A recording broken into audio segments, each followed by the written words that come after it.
parceira. Antes de dormir, faça o sinal da cruz 3 vezes. Tome 3 goles de água morna e procure dormir de lado.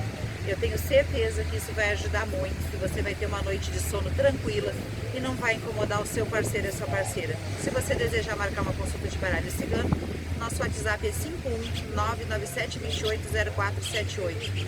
Eu sou a mãe Michele da Cigana. Conheça melhor o nosso site www.magiacigana.net. Divida conosco os seus problemas, que eles serão nossos também.